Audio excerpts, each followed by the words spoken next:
All right. What's up, guys? We're back. We're back again. Hope you're happy to hear, maybe see us again. Welcome to the Window Podcast, where you get a look at our personal takes on current affairs and social commentary. My name is Josh Jesse, and I'm joined with Laurie. Wait, no, okay. We need to like how we're gonna do There this. you go. All right. Okay. ladies Ladies first. first, innit? Naturally. Joelle. I'm Laurie. Yep. And we're the Window Podcast. Okay, guys. So we thought it would be cool to do a little part of like a little section in the pod where we talk about ourselves, our thoughts on things, ask a few questions. Because I'm going to be asking these guys some questions. I'll also give my little 1-2 in terms of what I think and what my perspectives are. We don't know how often we're going to do this, but we thought we'd try it out. So let us know what you think in the comments and stuff, and we'll see. If you like it, we'll do it again. Okay? Okay, so question number 1. Are you living a meaningful life? Putting that out to the gentleman. I'll go first. Sometimes I think I do, sometimes not so much. So sometimes, when I think about the things I do for like my family or the things that I'm working towards, I think, all right, cool. Maybe it's just about putting in the time. And then other times, maybe, for example, when I'm just at work, grinding, doing the same old, I'm like, the hell's going on? So it does tend to vary. Overall, I'd like to think so, but I guess ultimately time will tell. I don't know. I mean, like with a question like, are you living a meaningful life? I feel like it depends on how you define meaningful.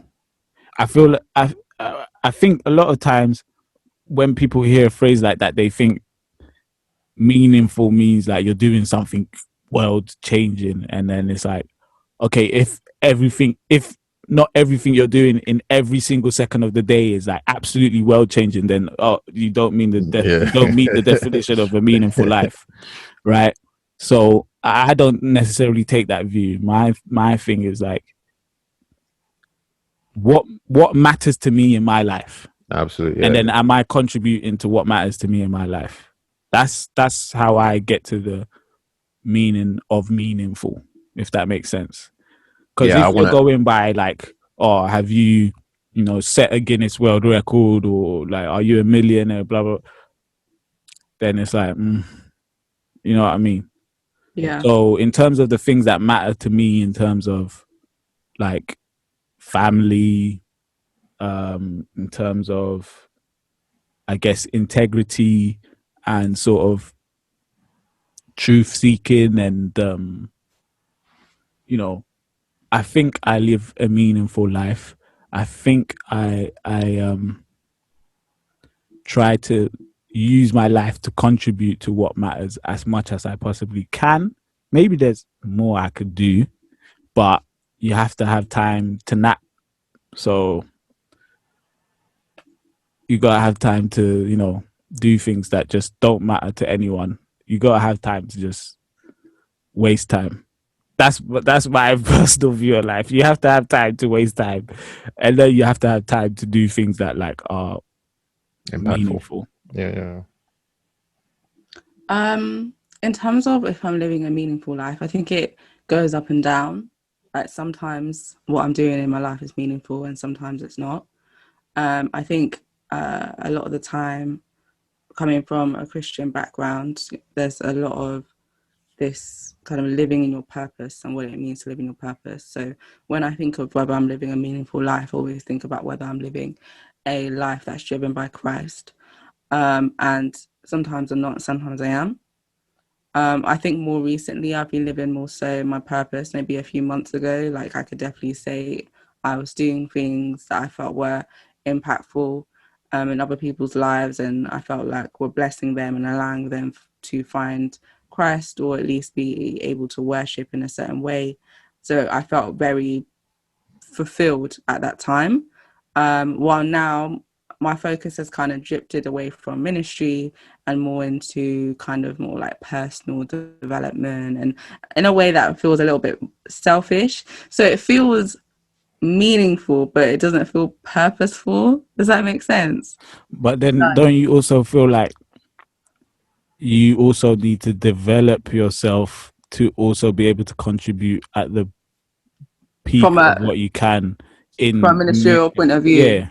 Yeah, Because which is what why I've seen, I've right? done it. What I've Yeah. seen, right, and like my parents are pastors, right? So Uh-huh. I've watched them, and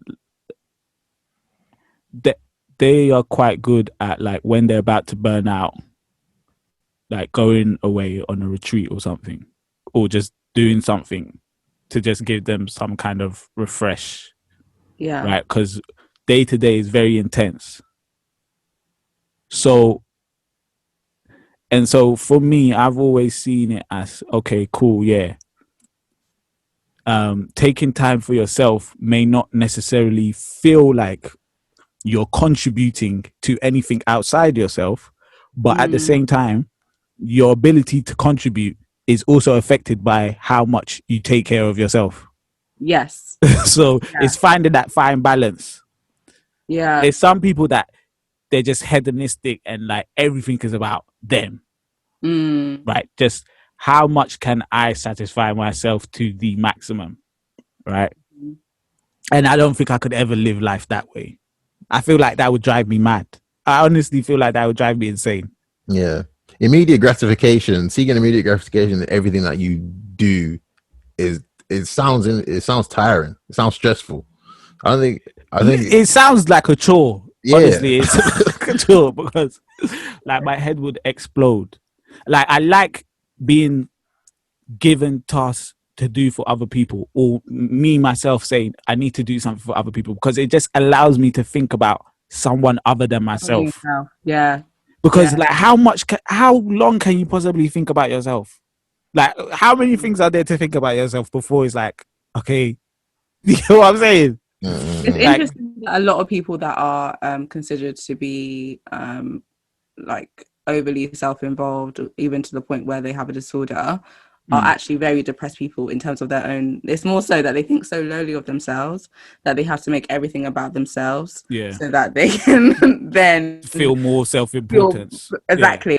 So yeah, no, I get that. I just think like right now I'm all about like career and finances and stuff like that, which I need to focus on. I need to focus on saving and paying things off and stuff like that. So yeah, defo. But I think it was needed for me to take this time out for myself, because literally I think like the whole of lockdown, the beginning of lockdown, was dedicated to ministry. Like all I did was plan services and run services and plan and run and plan and run and manage that process, and work with my youth leader, and like it was just very yeah, it was a lot. And I loved it. Like genuinely, I didn't get like when people would be like, you must be so tired, like you must. I was like, nah, I'm fine. And then suddenly it got to like end of July, and I was like, not doing it anymore. Like I cannot. I don't want to see another Zoom live session with all these people looking at me, expecting me to say things. I don't want to do it. And I prayed about it, and I didn't feel like this overwhelming. Like I didn't feel anything negative about stopping it. And I do plan to like start again now that I feel like some things almost sorted out again. So I definitely feel like my life has been meaningful. I feel like I take time to be a person that helps people, but I'm an innately very selfish person. Like if you were to speak to my parents and like my sister, Joelle is selfish. So that's like my main thing that I'm always like battling. So sometimes I think I overcompensate because I'm like, oh, I don't want to be selfish, so I'm gonna like, so yeah. But my natural thing is to like just be like doing my own thing. By do you know what? Yeah, now that you said, oh, you're innately selfish, I'm trying to think. I don't think I'm selfish. I think what I struggle with is just considering everything. That I mean, not considering everything, but considering other people. So, like, how do I put it? Um,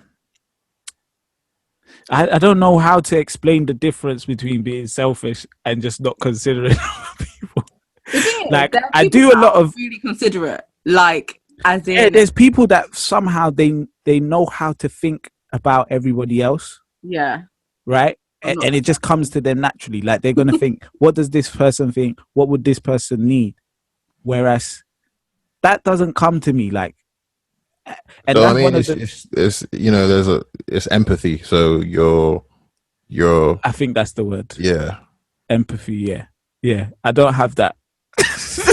Yeah, I don't have that. Oh my god! I was having this conversation with my friend Manka, right? We both were like, we don't have empathy. Like, and in comparison to our friend Sam, she's like highly empathetic. She thinks about people all the time. She's always thinking about how this person's going to react to something or how this person's going to feel about something. Like, she's always functioning that like high level space of other people. While me and Manx are like, yeah, I don't know. You're gonna have to tell me. If you don't tell me, I don't know. Sorry, Yeah, mate. yeah, Like, yeah. it's like, and I very much feel like maybe not as much now, but before definitely. Like, if you have not articulated something to me and you're upset, you're the bad one. Like, you are mad. Yeah, I mean, there is like, I think that's a fair perspective But to you have. lack Honestly, empathy. So you I think, fair. yeah, but listen, the empathy can only do so much. Like, empathy doesn't mean I have to mind read every single day. Yeah. You get But what I I'm think, saying? like, some people like, and it must be a thing because like my sister tells me, like my parents tell me, my friends tell me, like I can just not know. And it's confusing to a lot of people because sometimes when I walk into a room and look at someone, I can be like, "You're upset. What's going on? Let's talk." Like, if I care about you, I can be like, "Oh." But if I'm in a situation where I'm kind of doing something for myself, I'm kind of in my zone, doing my own thing, and it affects someone, I wouldn't even realize that it affects that person. And then I'm like, "Oh, I think damn." if we look at it from a sort of high level view, Yeah. empathy is about perspective, though, right? Right. So you have the perspective, you have some perspective of the fact that, say, for example, this person is upset or is upset as a result of this. So you're perceiving, like almost predicting, like what is going to happen as a result of whatever Okay, exchange.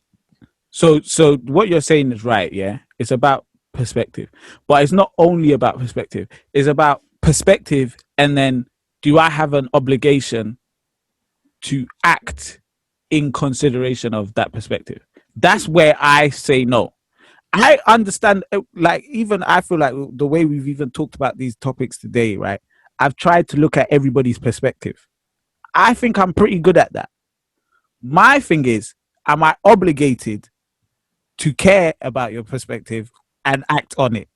That is where you're going to struggle to convince me. Because no, I don't believe every perspective is valid. And I don't feel like I have to. So, And I guess, so and that will therein be lies the problem. demonstrated in the way I behave. Yeah, I mean, obviously that there is the problem because, like, I don't think it's a problem per se.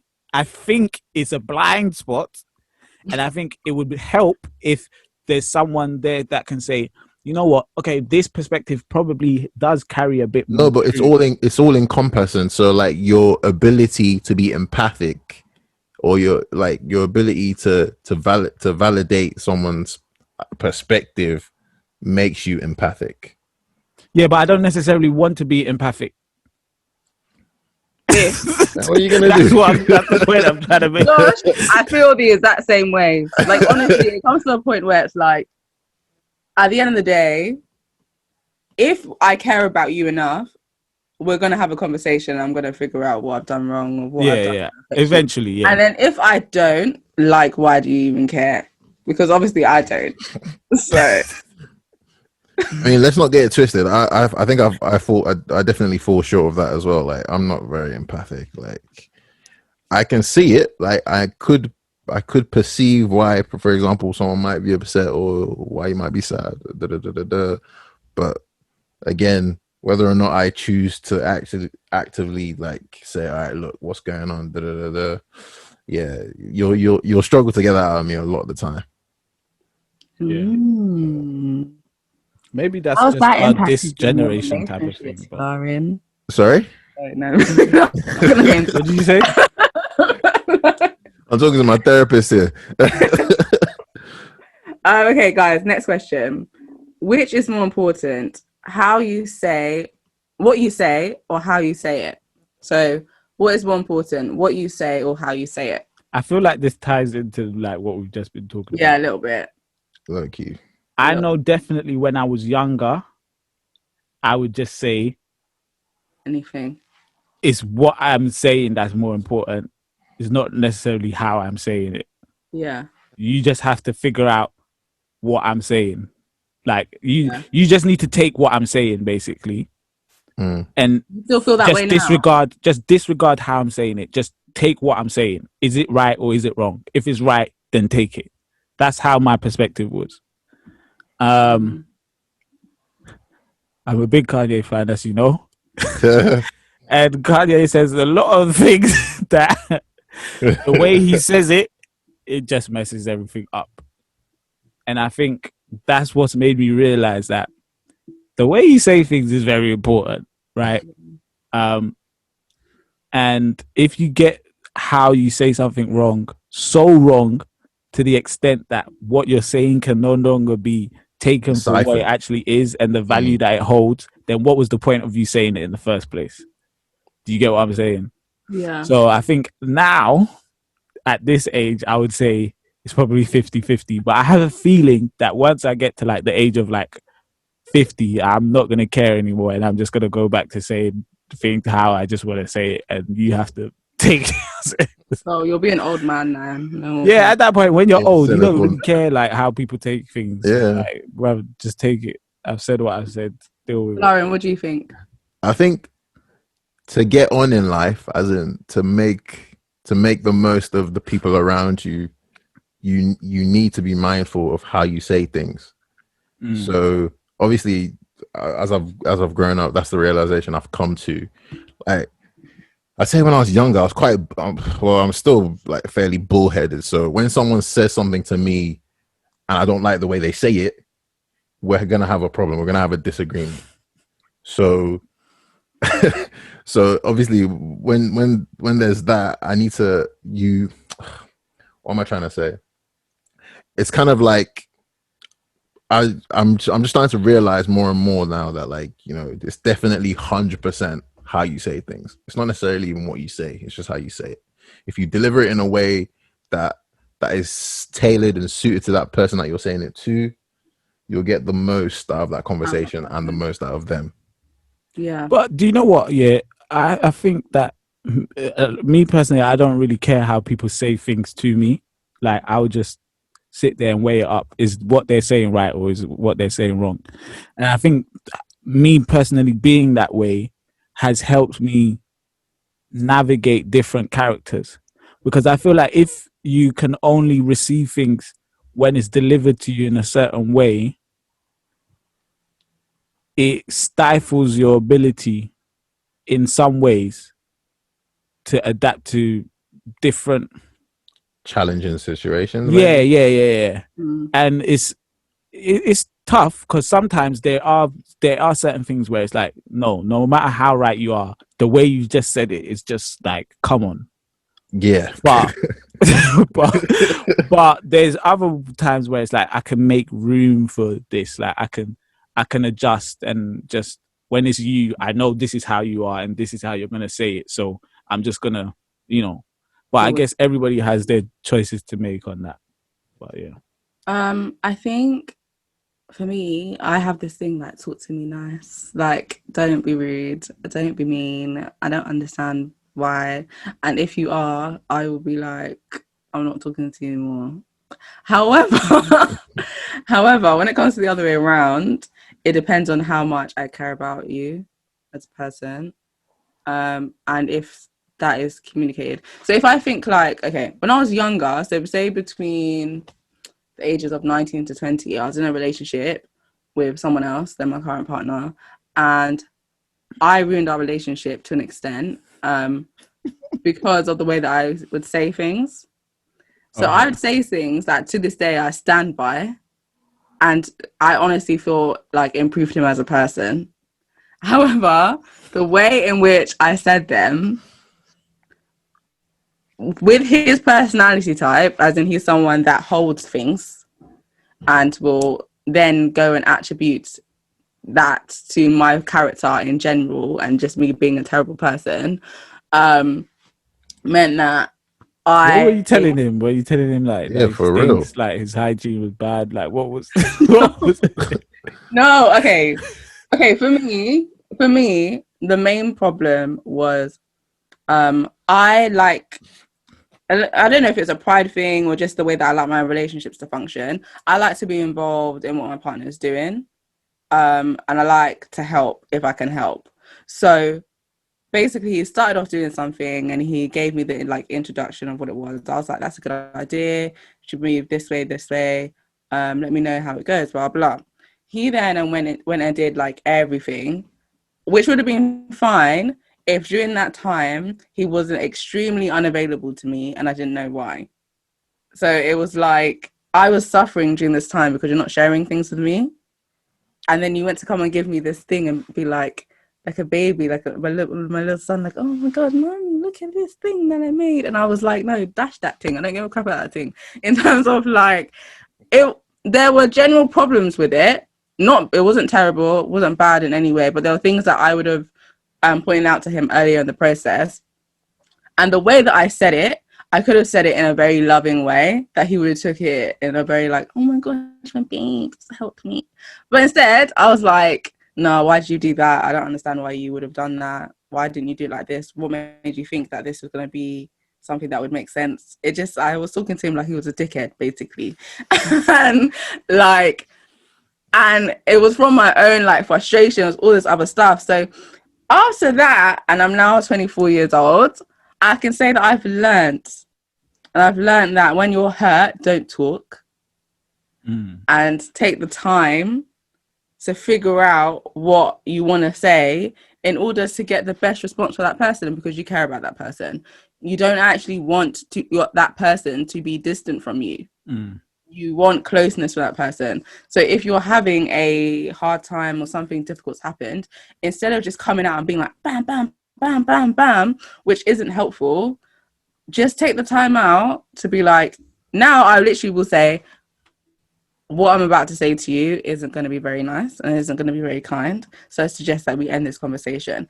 I feel like that's effective because you know that I'm thinking bad things and you can use your own imagination as to what I'm saying. But at least you know I'm thinking negative things about you. And then later on, you're going to have nice, sweet Joelle. And it's going to be like, oh, my baby loves me so much, but she's hurt. And I come across in a much lighter, amazing way. So that's my way of doing things now, or at least I think I agree. Like you have to ask yourself in any form of communication, what do you want to get out of communicating? Yeah. And if the way you communicate is going to block what you want to get out of communicating, then just don't communicate. Yeah. So yeah, I've definitely learned that over time. Yeah, but employing it is a completely different. Remembering to do it in the heat of the moment and stuff. That's tough. I think when you realize, I think that whole situation, that relationship ending, really, really hurt me. Like I mourned over it for a very long time. So now I'm like, the relationship that you destroyed. Yes, you mourned over it. Would you look at that?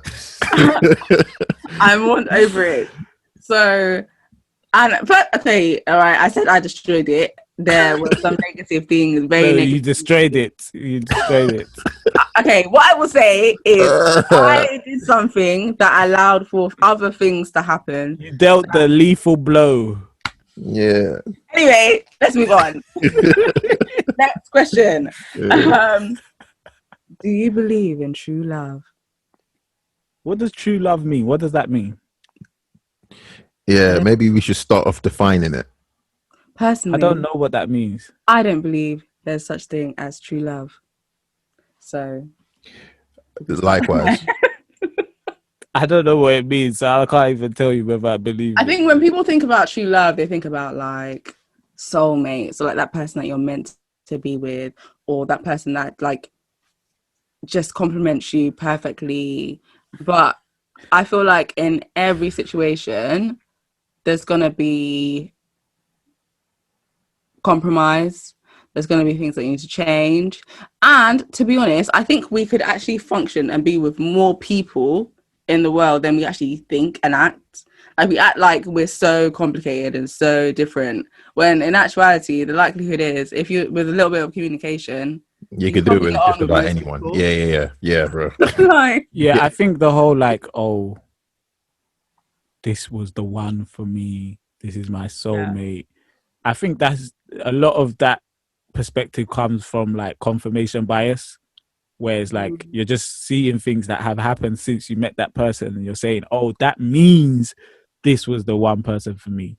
But yeah, I mean, yeah, I don't think I see things that way.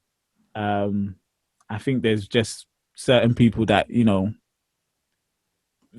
you have more in common with, and there's for one reason or another, there's more chance of you being able to cooperate and be constructive together than others. And it just so happens that you're also physically attracted as well, and yeah. then you get into a relationship, and that's just how it works. Um, Even like from a commitment perspective, I feel like that all, it's not like you just like feel this thing to commit to this person. I even feel like there's so many like even societal things that make you commit to an individual, like just in terms of like what is practical, what makes yeah, sense, like you what's look at gonna the hurt. time is ticking, and you think, oh, maybe I Like, should just commit now. yeah, like it's like, okay, if I don't commit to this person, like they tick A, B, C, and D of what I Right, I might want, lose this and that, I and might I might lose not get that. that. Yeah, Okay. Weighing up the risks. yeah, Okay.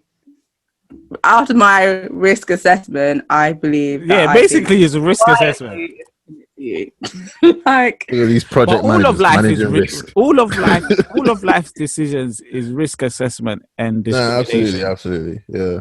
We're yeah, discriminating when we choose our partners, and then we're doing risk assessment when we're weighing up our decisions about what we're gonna do with that partner and not with that partner. Mm. So yeah, um I think what it is as well, the certain realities of life just make you see that you can't have like a you can't look through the world anymore through what is it, like a glass eye or like rose tinted rose tinted lenses. glasses, yeah, that mm, kind of thing. You just have to sort of assess your situation with as much impartiality and as much seriousness as possible, because I do think though, I think the whole true love thing comes from like the generations before us.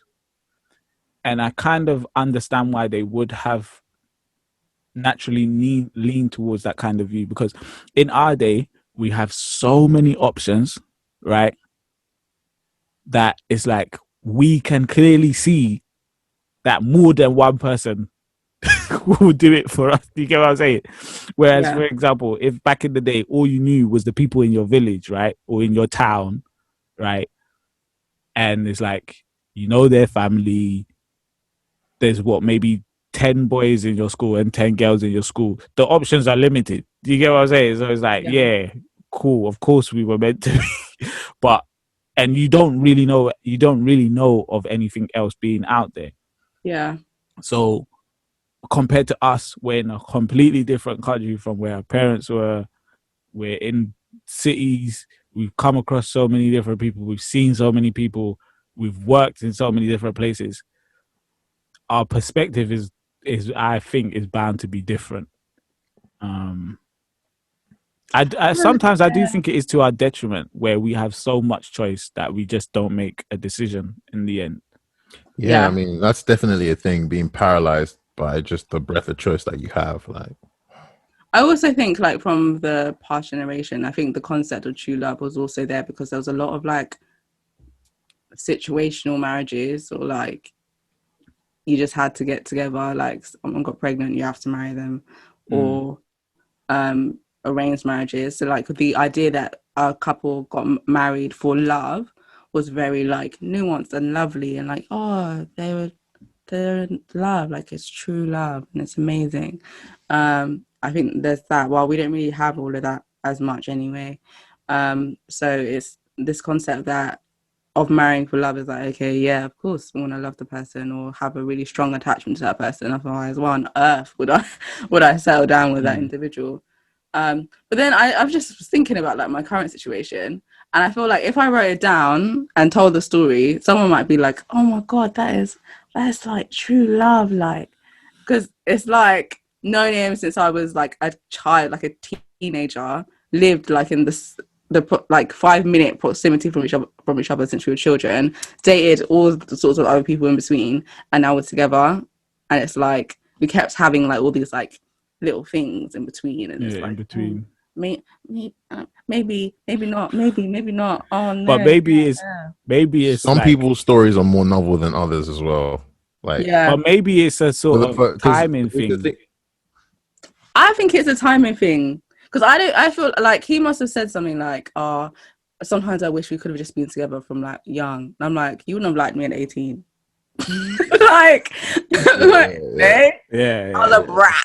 You wouldn't have liked me. Like, nah, man. I think timing is important, and important. yeah, very situational. So yeah, we don't believe in true love. Sorry, guys, we're not romantics actually. we believe in Okay. false love. We believe in compromise and commitment. We believe in Compromise, good risk commitment, assessment, and good risk management. a good Good risk risk management. analysis, management. Put it in the raid log.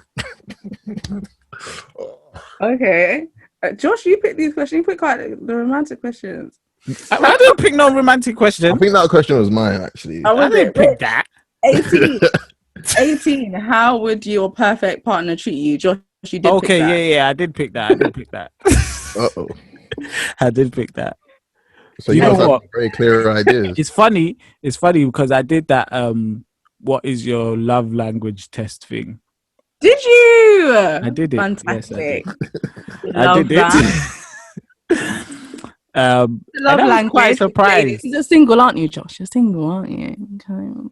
Ladies that are interested, listen. I'm in an intense and dedicated relationship to Jesus With Christ. the Lord Jesus Christ. So you have to be saved, okay? So what was I saying? Yeah, I did it, and I was surprised actually by the results. I think it said my number one was quality time, and the second one was no. The first, I've got it mixed up. I have to go and find it again now. But I'm pretty sure I know that the first two was quality time and acts of service. Right? Why were you surprised like that? Why was I surprised by that? Maybe perhaps I don't know, because when I thought about it, I was like, I'm pretty sure a lot of men's number one thing is going to be acts of service. 100%. Oh yeah, it was quality time 32%, acts of service 29%, words of affirmations 19%, physical touch 16%, and then receiving gifts 3%. Yeah. And I think the receiving gifts made sense because I don't give gifts. So, and I'm pretty sure that probably is rooted in me not really caring about receiving gifts. So the 3% didn't shock me. The physical touch only being 16% was a bit surprising. The words of affirmation, I don't really care about that. So that was quite surprising. But yeah, quality time was top with 32% and acts of service 29%. So that being said, what do I want from my partner? Perfect partner. Perfect partner would do everything I say and always be around me, I guess. This guy wants a maid, fam. No, but I put it on like my Snapchat story, and an old friend of mine said that they weren't surprised at all. because they said that I would always want to be around them. And then I was like, that's not true. But then I was like, yeah, actually, yeah, it's kind of true. I do like being around people, just like, and not like necessarily doing anything, just being there, just being around. Yeah. And like, there's people that, I don't know about you guys, I like to text all day to like the other person. And then there's certain people, they just like to have like a phone conversation at the end of the day or something. And then that's it. Like, I don't want to hear from you again until you speak on the phone. But I need to like send you memes. I need to message you. I need to like just constant. This is so cute. Like, honestly, this is so cute. Relax. Ladies, are you listening? He's gonna send you memes. Relax. It's not everybody that can get the meme package. It's not everybody that gets the cost meme you package. extra. You gotta get that update. Yeah, that's a bonus. You gotta get that. You gotta get that for your monthly subscription. OnlyFans. I might do an OnlyFans memes.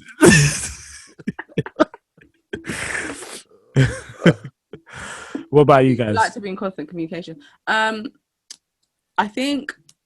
What was the question again? And make sure how would you prefer for your perfect partner to treat you? If we're looking at love languages, my love languages are quality time, words of affirmation, and physical touch. So yeah. So I'm the lovey-dovey, like, honey, spend time with me, tell me I'm pretty, sort of girl, which surprisingly a lot of guys actually find really hard, which is weird because I feel like that's like textbook, no? Nah, but it's not textbook. I've been told several times that I've never complimented this person in my life, right? And then I'll be like, no, I'm sure I have. I compliment you all the time, right? And they'll be like, no, it's never. Because I realize a lot of guys think things and don't say them, and they feel like the girl should know that they feel certain things about them, maybe not specifics, but feel certain things about them because they're spending time with them. And if I didn't correct. I mean, it is reasonable to believe that. It's not reasonable to believe that. No, it's not, because somebody could be hanging out with you and they think you're meh, but they just think you're like physically. They might think you're a bit, but they might like your personality. Like, but it shouldn't matter. It shouldn't matter whether I like your personality or whether I like the way you look. It should just matter that I've decided I'm spending time with you rather than anyone else. That's what should matter. Bottom line. No, no girl wants to be with a guy. If we're applying the pragmatic perspective that we took from the last question, we should translate it. We should bring that here too. So with what Josh has said about, if of all the things I could do in this world, like I'm deciding to dedicate my time to you, I spend my time with you. What does that mean? From that? Yeah, what does that mean? What else could that possibly mean? It could mean that we're just cool. It could mean that you're just comfortable. But all the other people that I'm just cool with, I'm not spending this time with them. So how can you take that? But in the world, right? People settle. People just decide, you know what? This is what my cards have given me. So that's fine. That's fine. No, it's fine though. Okay, so let me say we're all settling to a degree. My perfect partner. You're not going to say that now because you're in a relationship, but you're settling to a degree. We are all settling to a degree. Your risk assessment. Your factors, your whatever you decide you choose, you've made those decisions. You can't say that you've met a perfect person for you.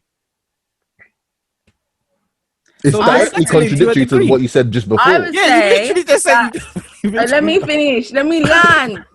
I would say that the things that annoy me about my current partner are outweighed by his positives, and that's life, right? Yeah, but that means you're settling because there's things that you don't like. No, but there's no perfect person, so I'm not settling. There's always going to be something that I don't like in a person. But anyway, let me answer the question. So, with my love languages thing, like there's that. So cool. I want someone to pertain to those needs. I also want someone that can hold me accountable in loads of different ways. So like financially hold me accountable because I'm not that great with money. So someone You that want can a be child minder. You want to. I'm not gonna lie, I've always said this. It's something that I've always said, like I need someone who will be like, put that down. You don't need to buy that now. We can buy it next month. Like I've always said that, like from young, that's what I need in a person.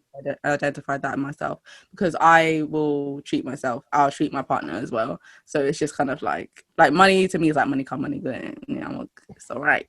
I remember seeing someone. They were like, "Oh, if you get married, would you have a joint account?" Yeah. But would you I don't join? mind. Would you join all your money, like all of it? I don't mind. I don't I've mind. thought about it as like maybe. I think it's probably best if it's like we put together 75% and then we keep 25% of what we make separate. So like 3 accounts. So you have like one that's for the both of you, your own personal, and then her own personal. Right, 3 Sounds accounts. reasonable enough. Yeah. Yeah, because Yeah, I think sometimes, like, let's say you want to do a surprise holiday for your wife, you can't do it if you got a joint account. She's gonna see, travel dot 750 or something. It's gonna be okay. So, I mean, that's the diplomatic reason for having separate account. You might be also plotting on. like you can buy your bag and your shoe. Yeah, because I don't want my wife to go and buy like something really expensive and then I'm getting angry. Yeah. If I know it came from her 25%, then that's on her. Yeah. But if I know it's come from our joint pot, 75. I'm gonna get angry and I'm gonna start saying things that I shouldn't say. So it's better for you to have your 25 and for me to have my 25. Yeah. I hear that. The only thing that I'm just imagining could get sticky is imagine if your wife, she's gone and got like promotion upon promotion upon promotion. She hasn't told you at all, and she's been putting the same amount in the joint 75. How does that happen though? You'll be very surprised. You would be very surprised. Well, because I do in my litigation work, right? So there's these special types of cases where people were taking benefits, right? But they were earning more than 50K. yeah. And if you're earning more than 50K, you're not supposed to be taking benefits. So a lot of, basically, one way or another, HMRC comes back for their money. Mm-hmm. But what it was is that the wife was taking the benefits and the husband didn't know. Right. And I'm thinking, how can you be in a whole marriage and you're taking benefits and I don't know? Like how is that a marriage? What is going on? So you'll be surprised. People are hiding things in their marriages, you know. People are hiding things. That's mad. That's really sad. But like I do know that it's like, for example, some men would actually be cool with that in terms of like they feel like they want to take responsibility of the home, blah blah. So it doesn't really matter. Your money is your money. The key word is responsibility. Going to buy an expensive bag with our joint pot is not responsible. So that's not taking responsibility. Anyway, so financially there, and then something that I've realized more recently, like I always thought that I kind of wanted this, but it was like, maybe it's not that important. I can take care of it myself. But I think now, like I feel like I'm in a relationship with someone that can hold me spiritually accountable as well. So that was like 1,000. I love this. Wow, I like that. So yeah, I think those are two things that I think are important. So the 3 is my love languages, to pertain to those, and someone that can help hold me financially accountable, and someone that can help hold me spiritually accountable. What about Florian? I think I'll just keep mine short. So it's very lofty. It's hard to explain, but I think I just want someone to just know me, in the sense that like they'll know like how I'll feel about certain things. Like if you do something, you know it's just gonna piss me off, or like you know that if I've come back from a day of work or whatever, I'm gonna be tired. So like you help me out here or there, like someone who just knows me, man. Like it's, obviously that's. So you want a mind reader. So you want someone empathetic. Yeah, like someone who's deeply, deeply empathetic. I mean, that's Even what though you yourself are not. I mean. I'm working on mine, Right. Okay. so hopefully, I I can feel like that's too reciprocate. much to put on someone, though. Maybe, maybe. There are some, no, 100%. There are definitely some women that will be able to do that. Like, 100%. I know girls that can do that. You're cool, yeah. I know girls that can do that. Next question. Okay, I think should this be the last question? Yeah, last question. Yeah. Last question. Okay. Let me find it. How many have we done? I think we've done 4 actually. So yeah, it's the last question. Yeah. What's something that offends you? Did I pick this question? Yeah. Are you sure? Yeah, you said 23, right? Oh, mate, that's a rubbish question.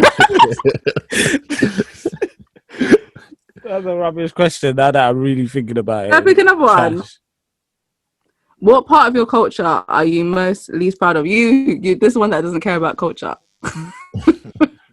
That's not. I've never said I don't care about You culture. said that you don't care about what something stands for as a country. Like you are your own person. You know, this was literally. I said, Yeah. I don't really see taking pride from it. It doesn't mean I don't care about it. Okay. That's different. I just don't see how you can legitimately take pride from it. I do hear that actually. Like, because it's not you. Yeah. Okay, so should we ask that question then? What was it? What part of your culture are you most / least proud of? So that's the now I'm like, which am I talking about being Ghanaian or am I talking about culture here, like London culture? Like what culture am I really referring to? Because I don't really feel like I can say I'm Ghanaian, but then I don't really feel like I can say I'm from here. Okay, so So what about Black British culture? What part of Black British culture are we most proud of and least proud of? That's something because it's good also something question. that we talk about a lot as well. Black Yeah, British. that's a good question. It's a good question. That's a good question. I'm legitimately struggling with that. Yeah. It's a really good question. Black. I think one thing that I like about Black British culture is the banter. That's what I enjoy about it. I think we have a good sense of humor. We laugh ourselves through pain and hard times. I think that's something that is admirable. And like I think it's just it comes from a creative place. I think it's the same thing that allows us to be creative in general. So yeah, I think that's something that I'm proud of. Least proud of is I think that we wait for people to fail. I think we revel in people's failure. And I think that's just horrible. It's something like we can't just support someone. Like for example, what's that girl? Ivorian Doll, who had a bit of like she's had some like turmoil on the internet and stuff, but her music is good. And she seems to be getting a lot of love. Her music is good to some listeners. Okay. She's doing well for herself. And I personally like her music. Okay. And she seems to be getting a lot of love in the US, and it's a thing where I can already see that she's probably gonna go there and blow there, and it's unfortunate because she should blow here because that's where she's from, you know. But I feel like people are just waiting for her to mess up so they can chat rubbish. But yeah, that's what I'm proud of and least proud of. What about you guys? I'm just gonna say something that I wouldn't necessarily say least proud of, just slightly concerned about. So, I think all of us here, like kind of like first generation, kind of raised here, but ancestry, heritage is like African, whatever. Yeah. I'm concerned about what it will be like for like our children and stuff That's a good one. in terms of how we'll carry and pass through our heritage, our culture, our African heritage and culture, whether or not we'll be able to translate that very well. Because, for example, me, I can't fluently speak Yoruba. I can say phrases here and there, but if I can't fluently speak the language, how can I pass it on? Yeah. And it's just little things like that I'm maybe a little bit concerned about. Yeah, that's a I've been good thinking one. about that a Actually. lot. And my initial thing is just like, been talking about my mum about property and stuff like that. And I'm like, I think we need to go and invest in a property in Ghana because there's a lot of stuff that's already been built. Yeah. And just go buy something out there and just place my kids there. Bye. Like, Yeah, like. But that's the thing. building. That's the thing. That's another thing, right? Because there's like, I want to pass on the culture that my parents have given me, but I don't necessarily want to give my kids the current Ghana, if that makes sense. why? I like the culture that my parents have given me. I'm not necessarily a fan of the culture there right now. What do you mean by that? I think the line between Western culture and the culture there is becoming more and more blurred. Okay. So I don't really see the differentiation as much as between like my parents' culture and Western culture. Does that make sense? Yeah, I will be honest. I think my concern and the reason why I would like my kids to have a very much a stable home in Ghana has more to do with like representation, for them to understand that they're African, to not have to live in accordance to the standard of whiteness, and to see greatness back home rather than here. It hasn't got much to do with Ghanaian culture per se, with Ashanti culture per se. It's got more so to do with them being black and them being African, and I want them to be successful back home. I don't really care for them to be successful here. Like, I just think there's too many generations of black people in this country, man. Like, and we're fighting for equality in a country of white people. Why? I just don't like it. I'm just getting to a point where I'm just like, why? Like, just Yeah, go so home. like, yeah, this is it. So it's like, obviously the wake up call, like, not necessarily, there's been another like sort of alarm bell ringing us to like, all right, look, what's going on here? Like, we're substandard in this society. We're being treated as substandard. Like, Yeah. let's get it together. And it's like, I want it to be a case where the pride that I know a Yoruba man will feels. I want my Your offspring to children feel should feel that the same same way. pride. My thing with that though is it every single Yoruba man that feels that, or is it certain people in privileged positions? Because I think if you go to Ghana, if you go to Nigeria, there's a lot of people that believe they are substandard. They are being treated substandard in that society. So even though we feel that here and we have the privilege of being able to just go back home and feeling a certain way, not everybody back home feels that way. Do you get what I'm saying? But So I feel like it's the also whole about point of our parents perspective. coming to the UK in the first place was to give us opportunities so that we can live better lives. So, like, my parents didn't come here for me to go back to Ghana and also suffer in Ghana. Like, it was so that when I go home, I can live in You can a enjoy. If you want to go back, you can enjoy when you go back. Yeah, like, yeah, that was the whole purpose behind being here. The whole behind this whole thing. And like, it's getting to a point where, like, I remember when everything happened during lockdown, I was sitting on my bed crying, thinking about my son walking down the street, and my son is going to be this amazing man, but people are going to be looking at him like he's something. I'm like, well, if he was walking down the streets of Accra, no one's going to be looking at him like he's anything. So no one's going to think anything about him.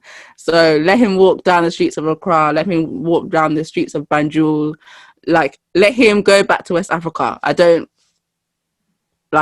care for this. I think there's a bit of like, I don't think it might be a bit idealistic. I think it is idealistic. It is a little bit honestly, idealistic. I do think it is idealistic. But I think for me, my personal thing is just so again, the pride that you feel, you can carry that anywhere. I wouldn't want my offspring to feel like if they were in the UK or if they were in America, they would less proud. yeah, they would Yeah. Yeah, I don't automatically think know that's. that they're perceived in a certain way. That's the thing I really, really don't But I want. want them to understand that this isn't it. Like, Exactly. in terms of like, when you're walking down the street, I want you to be proud knowing that you have a culture, you have something to be proud of, you have something that it is more than what these silly people care like think about you, of the lies that they've created about you. And I just think there's so many people walking down the street right now who, when someone crosses the road because they think they're a dangerous person, they don't have anything else to hold on Mm. to other than this is what I'm perceived as. And Well, you know The what? It's natu- the, funny nat- the because I was nationalist gonna say, sentiments that that some Europeans feel, for example, like Polish people, like Italians, like French. yeah, There's a sentiment that they have about yeah, themselves, and they know their background, they know their history, but it doesn't necessarily extend to, extremism or whatever. That's the yeah, same feeling I want my kids to have. exactly, That's the exactly. same feeling. Josh, you were I gonna was say gonna something. say that the one thing I, the one thing that, what was the question again? I don't like about Black British culture. yeah, the one thing that I was thinking was, and it's not necessarily the culture itself.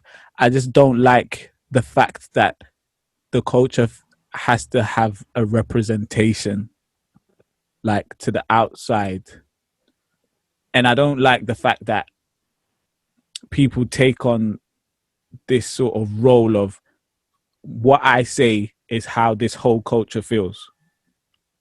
Yeah, So yeah, it's not necessarily the culture itself, but it's like how the culture is used.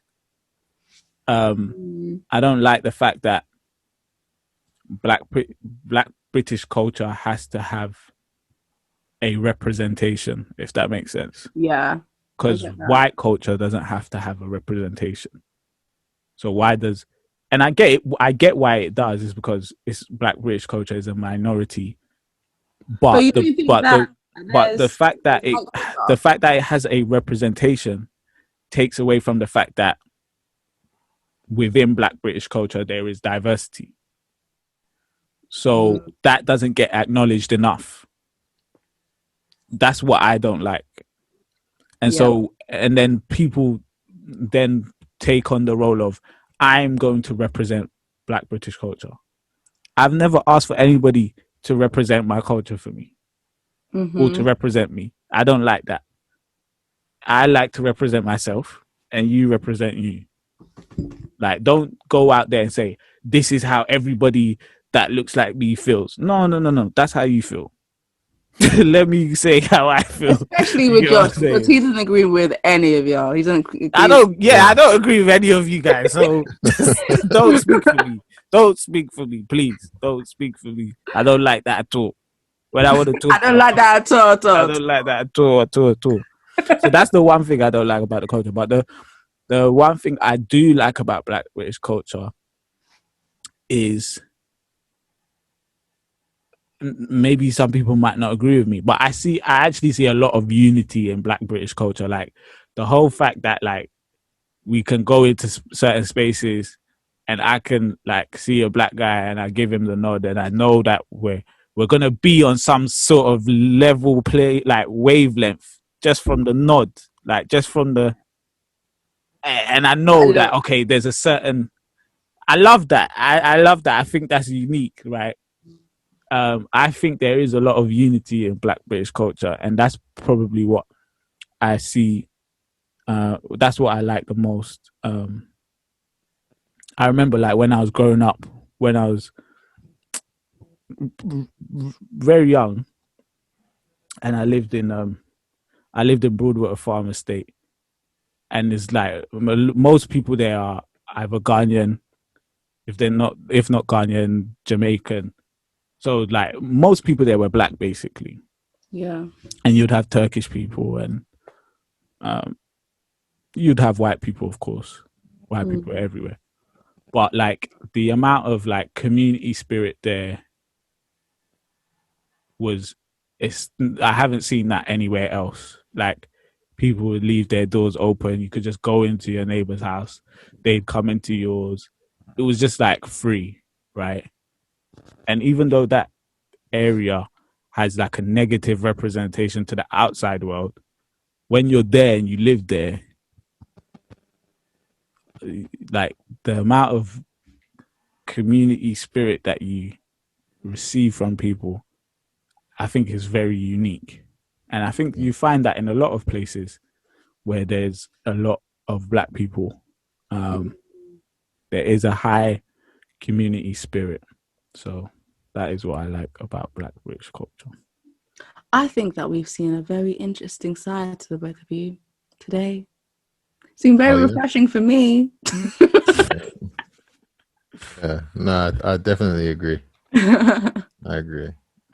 So, guys who are listening, everyone listening, if you have enjoyed this kind of portion of the podcast, let us know and we'll continue to do so. But I think we're coming to an end, are we not? Yeah, we've definitely overdone it. Yeah. But as it usually goes, if you guys wouldn't mind, you know, especially on Apple Podcasts, just leave a review. Doesn't matter what you say. Give us 5 stars. It helps us climb up the charts a little bit, get that more exposure. We'd really appreciate that. And I think we're going to drop this episode on YouTube. So watch out for that. Drop the likes, drop the comments, all of that good stuff. Like and share. Yeah, thank you guys. Bye. Cool. We're out. Peace.